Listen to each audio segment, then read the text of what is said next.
Heyrðu, en áætlun sumarsins, við náttúrulega byggjumst alltaf á því að vinna það sem við höfum fengið styrki og einnig ef við höfum gert svona samstarfssamninga og þarna ég með nokkur verkefni sem við höfum eftir ýmist að ljúka eða vinna að einhverju stóru leyti og þessi verkefni sem eru þarna efst, Svartijökull, Mælivörður á Breiðamerkursandi og Varpárangur skúms á Breiðamerkursandi.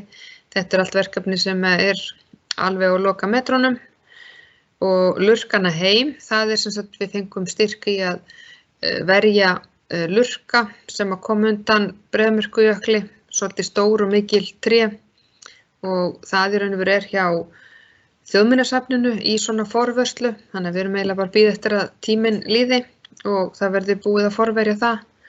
Svo það þessi endurtöku ljósmyndun á jöklun sem ég sýndi ykkur áðan og það verður að mestu leyti unnið í sumar sýningin tjarnarsýningin á Klaustri. Við eigum eftir að finna út hvernig við leysum hana. Og nýjustu styrkirnir okkar eru það að finna út hvað jökullónin eru djúp og það verður unnið í samstarfi við Háskóla Íslands í sumar. Svo fengum við 2 styrki svona menningatengda frá SAS.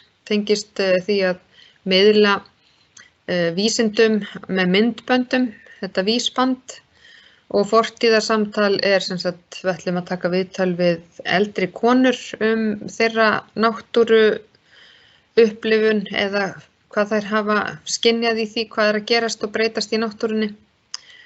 Og stóra og mikla verkefnið kolefnisforði og CO2 flæði úr jarðvegi sem fékk stóran og mikinn styrk frá Loftslagssjóði og svo fengum við styrk frá Nýsköpunarsjóði námsmanna í að skoða berghleif eða bergið og jarðveginn á Breiðamerkursandi.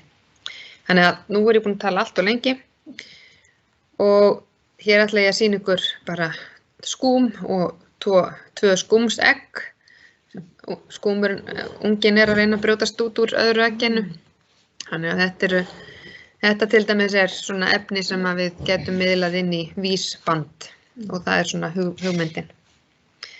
Heyrðu, þá ætla ég að slökkva á mínu mikrofón svo Eva geti tekið við og hægt.